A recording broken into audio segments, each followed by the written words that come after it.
Hello everybody, today we're going to be taking a look at this Extra Life 75 watt, 130 volt, 5,000 hour incandescent inside frost bulb.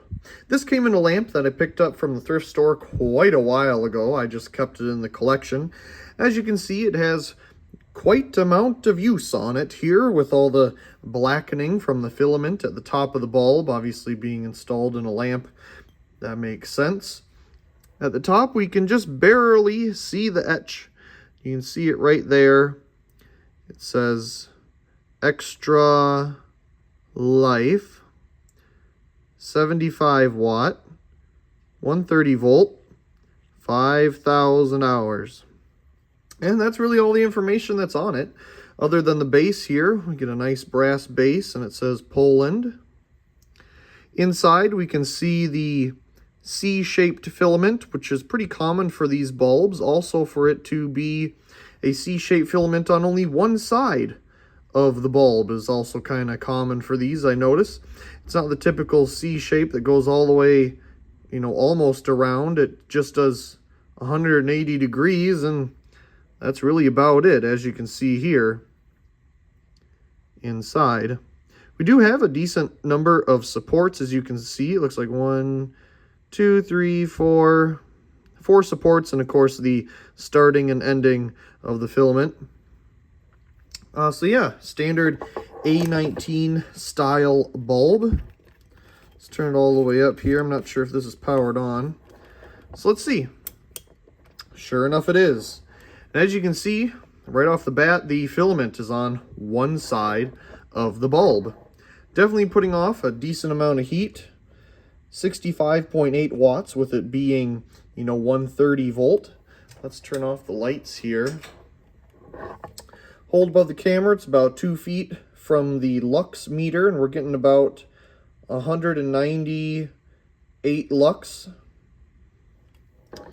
That's pointed straight down. I had it on its side before, so this is sideways. Of course, it would help if I kept it about the same height from the sensor. But yes, the filament is on one side of the bulb. Very odd. I suppose it also makes sense why most of the blackening is on that side. Naturally, being an incandescent, we can dim it down. The other thing I never noticed with this bulb is that the filament is a little lower than normal. It would usually be about here, but it's down a little bit. Again, very off-centered if you really look at it. That's way to one side. That's comical. Of course, naturally, we can get it very, very dim. A nice glow there for sure. It's almost like it's falling off. Interesting.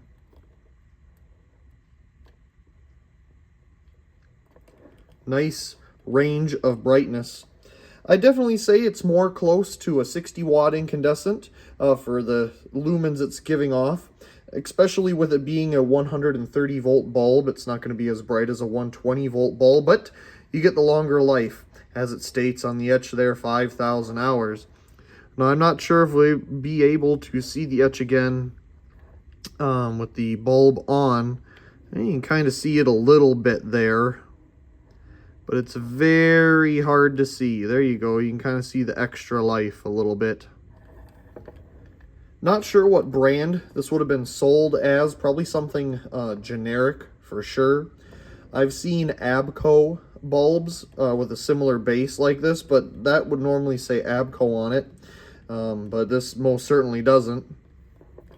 So probably some type of grocery store brand or just generic brand in general. Turn the lights back on, and we'll dim it on down.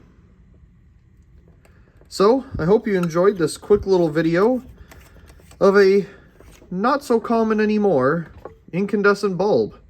Pretty simple, 75 watt inside frost.